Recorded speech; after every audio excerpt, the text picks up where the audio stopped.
रामजीलाल सुमन के बयानों की वजह से अखिलेश यादव परेशानी में पड़ते हुए नजर आ रहे हैं। वहीं दूसरी तरफ अखिलेश यादव ने खुद एक बयान से अपने लिए बहुत बड़ी मुसीबत मोल ले ली है। नमस्कार, मैं हूं वैभव दीक्षित। आपको पता है कि पश्चिम बंगाल में दोस्तों हो क्या रहा है। वक्फ बिल की आड़ में जिस हिसाब से विरोध प्रदर्शन किया गया वो दंगा लगने लगा और वो वाकई दंगे में तब्दील भी हो गया जब हिंदू मुर्शिदाबाद से पलायन करने को मजबूर हो गए। पश्चिम बंगाल के कई अन्य विधानसभाओं से, अलग अलग क्षेत्रों, जिलों से लोग पलायन करने के लिए मजबूर हैं और वो लोग और कोई नहीं, वो हिंदू समुदाय के लोग हैं। और जहां पूरा देश, बड़े बड़े तमाम नेता ममता बनर्जी की आलोचना कर रहे हैं, ममता बनर्जी से इस बात का जवाब मांग रहे हैं कि ऐसी स्थितियां होने से पहले उन्होंने एक्शन क्यों नहीं लिया और अब भी वो मात्र गिरफ्तारी ही उसका ऑप्शन क्यों ढूंढ रही हैं। ये ममता बनर्जी से सवाल पूछे जा रहे थे। लेकिन इसी बीच अखिलेश यादव ने ममता बनर्जी का साथ देते हुए कहा कि भारतीय जनता पार्टी की वजह से ही पश्चिम बंगाल में ये दंगे हो रहे हैं। एक बार सुनिए अखिलेश यादव ने कहा क्या है। नहीं, इसलिए अच्छा, बंगाल से क्या लेना देना, हम ममता जी के साथ है, खत्म बात। वहां जो कुछ कम्युनल टेंशन हो रही है वो सब बीजेपी करा रही है। हमने मुजफ्फरनगर में नहीं देखा क्या, या यूपी में जो घटनाएं होती नहीं देखा? मैंने अपने तालग्राम में देखा, बीजेपी के नेता ने, बीजेपी के कार्यकर्ता ने एक जानवर का मांस कटवा के मंदिर में डाला और उसमें 17 बीजेपी के लोग जेल गए थे। आप लोगों ने न्यूज ही नहीं चलाई, तब कहां था आज तक। अब अखिलेश यादव का यह बयान बड़ा ही चर्चा का विषय बन गया है। जहां पश्चिम बंगाल में हिंदुओं के साथ में जो बर्बरता हो रही है, जो अत्याचार हो रहा है, वो सब कुछ जगजाहिर होने के बावजूद भी अखिलेश यादव आखिरकार इस तरीके का बयान क्यों दे रहे हैं कि वो ममता बनर्जी के साथ में है। तो इसके पीछे सवाल यही उठता है कि अखिलेश यादव की मानसिकता क्या है। क्योंकि अभी हाल ही में रामजीलाल सुमन ने राणा सांगा को लेकर विवादित बयान दिया था। चलिए उसको भी दरकिनार कर देते हैं। फिर से रामजीलाल सुमन सनातन धर्म के आस्था के प्रतीक, जहां ईश्वर को रख के पूजा जाता है, उसे कहते हैं मंदिर। उस मंदिर को तोड़ने की बात करते कहते अगर मंदिर को तोड़ेंगे तो नीचे बौद्ध मठ निकलेगा। वहीं इंद्रजीत, वो क्या कहते हैं, इंद्रजीत सरोज, वो कहते हैं कि अगर मंदिरों में इतनी ताकत होती तो गौरी जो है वो लूट ना पाता, लोगों को नुकसान नहीं होता। तो जिस तरफ ये अखिलेश यादव की गाड़ी मुड़ रही है, सवाल तो पूछना लाजमी है। पश्चिम बंगाल में हिंदुओं पर अत्याचार हो रहा है और उत्तर प्रदेश में आप सनातन पर लगातार सवाल खड़े कर रहे हैं, विवादित बयान दे रहे हैं। तो आखिरकार अखिलेश यादव चाहते क्या है? क्योंकि अखिलेश यादव के ये बयान, अखिलेश यादव की ये बातें बीजेपी के उस नैरेटिव को और मजबूत करती हैं जिसमें बीजेपी समाजवादी पार्टी को सनातन विरोधी साबित करने की कोशिश करती है। और अखिलेश यादव के पिछले 72 घंटों में, उनके पार्टी के नेताओं द्वारा पिछले 72 घंटों में 3 ऐसे बयान निकल कर आए जिसमें स्वयं अखिलेश यादव और रामजीलाल सुमन और इंद्रजीत सरोज, ये 3 नेताओं के नाम निकलकर सामने आते हैं जिन्होंने सनातन को लेकर ऐसी बात बोली। अखिलेश यादव ने भले ही सनातन, हिंदू, ये सारी चीजें नहीं ली, लेकिन पश्चिम बंगाल में दोस्तों हुआ क्या है तो आप भी जानते हैं ना। वहां का हिंदू पलायन के लिए क्यों मजबूर है, वो अपने घर को क्यों छोड़ छोड़ कर बाहर भाग रहे हैं। लोगों से बातचीत करने पर दोस्तों ये पता चला, जो लोग पलायन करके कहीं दूसरी जगह पर शिफ्ट हुए हैं, रुके हैं, बैठे हैं, उनसे पूछा जा रहा है तो कह रहे कि रातों में नींद नहीं आती है क्योंकि कानों में आवाज आती है कि मारो मारो।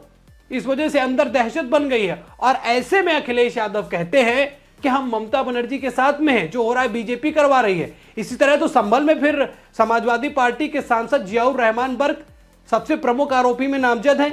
तो जो मामला हुआ, जो पत्थरबाजी हुई, जो लोगों की मौतें हुई, जो पुलिस पर पत्थरबाजी की गई, इसका सारा जिम्मेदार तो फिर आपका सांसद और समाजवादी पार्टी है। किस तरीके से राजनीति को बनाने के लिए, अपनी राजनीति को चमकाने के लिए ऐसे बयान दे दिए जाते हैं जिसमें दरकिनार कर दिया जाता है लोगों का दर्द, जो मासूम लोग जिनकी कोई गलती नहीं है, उनकी मौतें, सब कुछ दरकिनार कर दिया जाता है। अब पश्चिम बंगाल में मैं बता तो रहा हूं, 3 लोगों की मौत हुई। घर में घुसकर जो मूर्ति बनाता था उसको ढूंढ के मारा, आंखें निकाल ली गई। लोग पलायन के लिए क्यों मजबूर हैं? क्योंकि उन्हें पता है कि अगर हम यहां रुकेंगे तो हम अपनी जान से हाथ धो बैठेंगे। मामला यहां तक निकल कर आता है। कई बड़ी बड़ी टीवी रिपोर्ट्स के जो मैंने पढ़ा तो उसमें लोग ये कह रहे हैं कि मंदिरों को पैरों से कुचला गया, ढूंढा जा रहा था कि ये हिंदू गाड़ी है, इसको जला दो। ये हिंदू में स्टिकर बना, इसको जलाओ, इनकी दुकानें तोड़ दो। ऐसे में जहां पश्चिम बंगाल में राष्ट्रपति शासन लागू होने की बात होती है, वहां उत्तर प्रदेश के पूर्व मुख्यमंत्री अखिलेश यादव कहते हैं कि हम ममता बनर्जी के साथ में हैं। क्या मानसिकता है, क्या सोच है, क्या लोगों का दुख दर्द पीड़ा, लोगों को पलायन होते हुए अखिलेश यादव लगातार देख रहे हैं और उनको कोई इस बात का क्या कोई फर्क नहीं पड़ता। जो ऐसे में इस तरीके के बयान अखिलेश यादव के निकलकर सामने आते हैं। अब जहां एक तरफ योगी आदित्यनाथ वो कहते हैं कि आप इस तरीके से एक्शन लीजिए कि दोबारा कभी 7 पीढ़ियां उनकी ये काम करने से पहले 100 बार सोचे। योगी आदित्यनाथ ने क्या कहा, एक बार जरा सुनिए। बहनों और भाइयों, इन दंगाइयों का उपचार ही डंडा है, बिना डंडे के मानेंगे नहीं। आप देख रहे होंगे बंगाल जल रहा है, वहां की मुख्यमंत्री चुप है, दंगाइयों को शांति दूत कहती है। अरे लातों के भूत बातों से कहां मानने वाले हैं। लेकिन सेकुलरिज्म के नाम पर इन लोगों ने दंगाइयों को दंगा करने की पूरी छूट दे रखी है। पूरा मुर्शिदाबाद पिछले 1 सप्ताह से चल रहा है, सरकार मौन है। बहनों और भाइयों, इस प्रकार की अराजकता पे लगाम लगनी चाहिए और मैं धन्यवाद दूंगा इस बात के लिए वहां की माननीय न्यायालय को, जिन्होंने वहां पर केंद्रीय बलों की तैनाती करके वहां के अल्पसंख्यक हिंदुओं की सुरक्षा की व्यवस्था करने के लिए कदम उठाया है और आज केंद्रीय बल वहां पर तैनात है। आपने वहां की पीड़ा सुनी होगी। सब लोग मौन है, कांग्रेस मौन है मुर्शिदाबाद के दंगों पर, कांग्रेस मौन है, समाजवादी पार्टी मौन है, टीएमसी मौन है। वे धमकी पे धमकी दिए जा रहे हैं, समर्थन कर रहे हैं। बांग्लादेश के अंदर जो हुआ था उसका समर्थन कर रहे हैं बड़ी बेशर्मी के साथ। अगर उन्हें बांग्लादेश अच्छा लगता है तो उनको बांग्लादेश ही जाना चाहिए, क्यों भारत की धरती पर बोझा बने हुए हो। योगी आदित्यनाथ कह रहे हैं कि लातों के भूत बातों से नहीं मानते और अखिलेश यादव कह रहे हैं कि हम ममता बनर्जी का समर्थन करते हैं।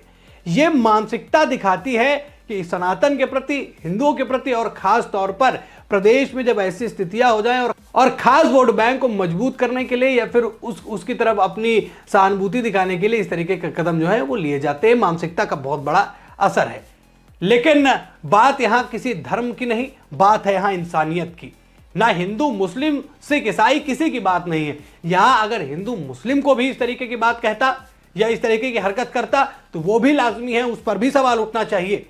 जो इस तरीके का काम करेगा जिससे मानवता शर्मसार हो, धर्म के नाम पर किसी की हत्या कर देना, किसी वक्फ बिल नाम के एक विरोध के नाम पर किसी की हत्या करना, यह कौन सा विरोध है और यह किस तरीके की बातें हैं और किस तरीके की राजनीति दिशा में बढ़ने के कदम है, ये बेहद ही शर्मनाक है। इसीलिए मैं कह रहा हूं, कोई भी जाति हो, कोई भी धर्म हो, कहीं पर भी हिंसा जो मानवता को शर्मसार करे, लोगों की जिसमें जाने जाएं, जिसमें हाथापाई पत्थरबाजी हो, वो कोई भी धर्म हो, वो चाहे फिर हिंदू ही क्यों ना हो, फिर चाहे मुस्लिम ही क्यों ना हो, और चाहे सिख ईसाई ही क्यों ना हो, अगर वो कोई भी ऐसा व्यक्ति जो काम करता है वो बेहद ही शर्मनाक और बेहद ही गलत काम है, जिससे सामाजिक सौहार्द जो है वो बिगड़ता है, जिससे सामाजिक समरसता जो है वो बिगड़ती है। तो ऐसे कोई भी काम जो है वो उचित नहीं है। अब अखिलेश यादव का ये बयान आपने भी सुना, अखिलेश यादव ने कैसे ममता बनर्जी को अपना समर्थन देते हुए ये बात कही है।